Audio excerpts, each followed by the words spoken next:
What's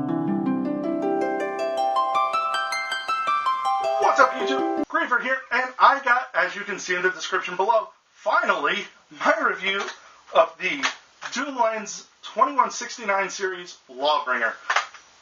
Now, as far as I would guesstimate, the Lawbringer is the flagship of the Doomlands 2169 series.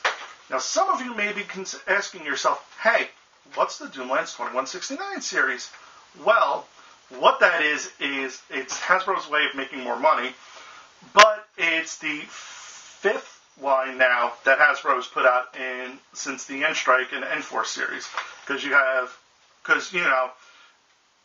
with Elites, Rebels, Megas, and the Zombie Strike, and I honestly think Zombie Strike is going to be getting phased out pretty soon, why not make a fifth one, I think Zombie Strike's getting phased out, and I apologize for this a little bit off right here, but the only Zombie Strike blaster, official Zombie Strike blaster to come out this year is the Doominator, and that's getting pretty crap reviews for most people. And you have the Bio Squad, which is, I guess, their side brand to it, which is combining Silly String Water and pretty much Hamp blasters. And if you don't know what a Hamp is, it's pretty much the Demolisher missile launcher, or I think it's called the Thunderlord. Those things where it's just, you pretty much just pump and it shoots out a missile. Well, in this case, it's doing darts. And while, you can't fault them for innovation, to me that's going to be the death toll of the Zombie Strike line. But now, getting back to this bad boy. Now, what the Lawbringer is basically a hammer shot on steroids. And I know I like to use that analogy a lot, but it basically is. All the functionality, because a neat little feature with the Doomlands 2169 series is they have these built-in clear windows, or panels, or whatever you want to call them. And the Lawbringer has one, and the Vagabond has one, and that's going to be that's a video for another day. But basically what you're looking at is you can actually see the functionality of the blaster, and much like the hammer shot, as you can see here, prime the hammer back, spring gets compressed, rotation on the prime, pull the trigger, catch releases, spring releases obviously, push and plunger, and there you have it. If you open this up, or if you just take a look at that, and then open up a hammer shot, you're going to see the exact same functions. Big difference is, though, instead of 5 rounds, this has a 12-round drum. So this already shuts down Orange Modworks kit right there, because this is a whole lot cheaper than getting the Orange Modworks kit plus the hammer shot. So actually, I think this thing alone is probably probably cheaper than the Orange Modworks kit, period. I'm sorry, they went down. It feels so bad. Going over the aesthetics of this bad boy, it has, obviously, as you can see if you compare it to a hammer shot, it has this extended front barrel on it, which it doesn't hinder performance on it. The neat little thing is that it has rifled barreling in there, which is normally a good thing in firearms, but in Nerf it's just for tacticalness, because especially in something like this, where it's throwing a hot dog down a hallway, yeah, it does absolutely nothing. It's there basically for the looks. Another neat feature is it does have a stock. Now, I am personally not a fan of this thing.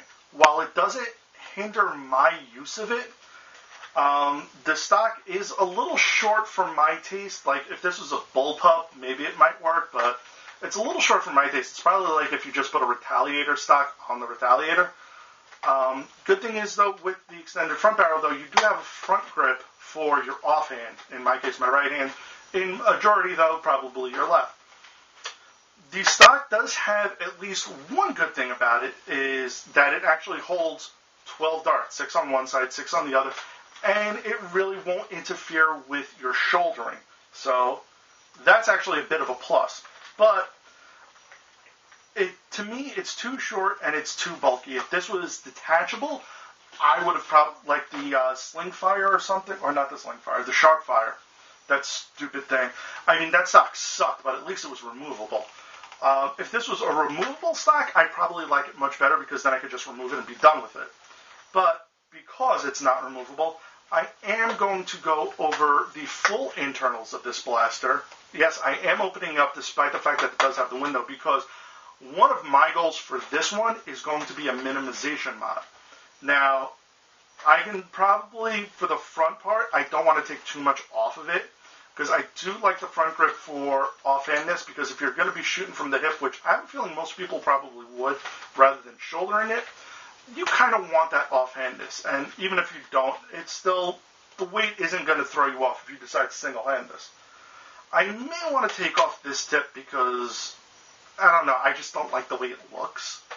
But I definitely want to take the stock off, and I want to see what I'm working with here. Oh, one last thing before I forget. Another, I want to say, kind of cool thing is with the cylinder. Now, normally whenever you rotate a cylinder on a Nerf blaster, it rotates one barrel at a time.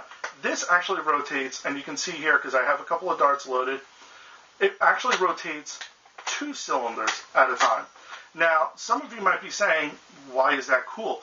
Because loading it would actually be a lot easier, because right now, loading it, I have about 3 barrels that I can easily access here. Instead of rotating it once, now I can, it takes a little bit of time, but the 2-1, you actually move the barrels a little quicker, so it makes reloading actually quicker. So that's actually, in my opinion, a big plus, especially for a revolver. Now, I'm going to stop the ramblings about this thing here because I've gone over most of the aesthetics. We'll cover some more after with my final thoughts. But right now, let's get to the internals and see what we're working with here.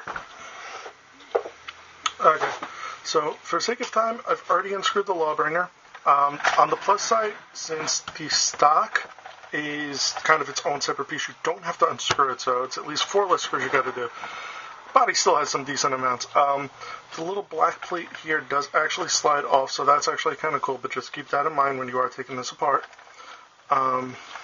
So here are the internals of it, and basically what it is you can see through the other side because this is all actually kind of closed up. But basically, yeah, this is a 12-round hammer shot. The spring area is a little bit smaller, so you have, I don't know how much room you are going to have to work with it, but I'm not actually taking this part out just yet because I just don't have a screw I don't have a spring to replace it, so there's no real reason for me to undo it.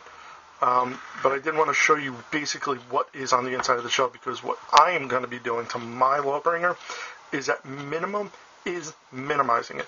Oh, and also this little black piece at the bottom comes off too, so that's actually pretty good for painting. So if you like the black trim on these things, you can actually just take it right off, which is actually pretty cool.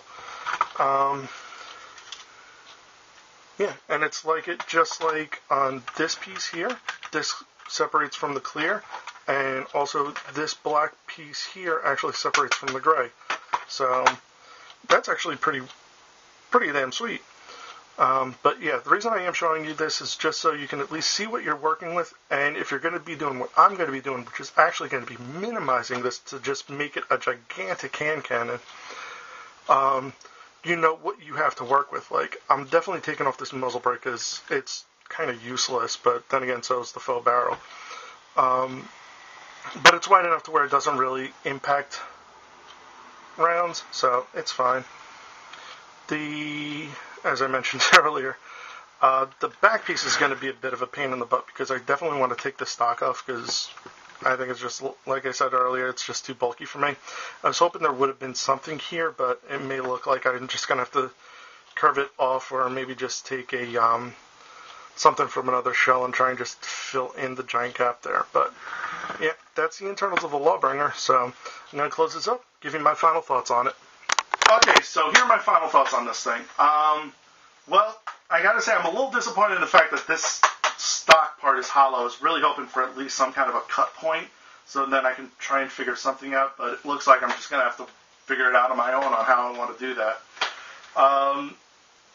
Over and all, though, we also did learn that cosmetically, or for cosmetic modders, this is going to be amazing to work with because while all the black pieces separate, this orange piece comes off of this yellow-orange piece. The gray and the clear separate off of the back black handle. So you can pretty much paint everything individually, put it together, and just not have to worry about taping anything off, really. And that is honestly amazing because I do like to paint stuff up, and that's going to make painting this thing a whole lot easier. Over and all, I do really like the Lawbringer. One thing I do want to bring up, though, is the price point of this thing. This is right now a Target exclusive, and it retails for $35 US. Now, for most Nerf blasters, a good majority of them actually do range in between $20 and $40 nowadays. However, I do got to say, I think that $35 for this is a little high. But when you do a comparison review, or at least my rationale on it, it isn't that terribly bad, especially for at least the initial one. So let's break it down like this. This is a Target exclusive, so I'm going to go with Target prices. Target exclusive for $35, you're getting a single 12-round hammer shot. Just bear with me on that one. For $30, you can get, I think it's 32, I'm not sure if it's 15 or 16 each. But basically for $30, you can get 2 individual hammer shots with 5 rounds each. Now, for $30, you're getting 2 blasters that will fire a total of 10 darts. Whereas this one, you're going to be paying $35 and getting a single blaster that fires 12 rounds. So it's really going to be dependent on how you feel about it. If you really, really do love the hammer shots, I would say definitely get one of these over the 2 hammer shots because one, you can freehand this, you can do this one-handed, no problem. Whereas the other one, you're going to only have 5 shots and it's going to be in 2 separate directions or something like that. Whereas at least this, you can kind of keep it consistent. Plus, if this ever goes on sale and you want to pick up a second one, you're going to be probably the biggest badass akimbo player out there. Either in a stock war or HVZ war, where you're two-handing 12-round revolvers, which is, I think, that's cool points. So would I recommend one of these? Yes. Would I recommend picking up 2 of these? No. Too expensive. But definitely pick up one of these because, A, it trumps the Orange Modworks kit by a mile. 2, it actually, I think, works out better than having to buy 2 individual hammer shots. Because, like I said, it's 2 in 1 plus 2 shots. So I think that's worth the extra $5. And it's a fun blaster. I mean, you're getting hammer shot ranges, which is about on par with, standard stock elite ranges. Which is, again, very good. So I would definitely recommend this one. So thank you very much for watching my review. If you did like this video, throw me a like and subscribe down below. Send me a comment, tell me what you think of the Lawbringer, and I'll catch you guys here next time. Later.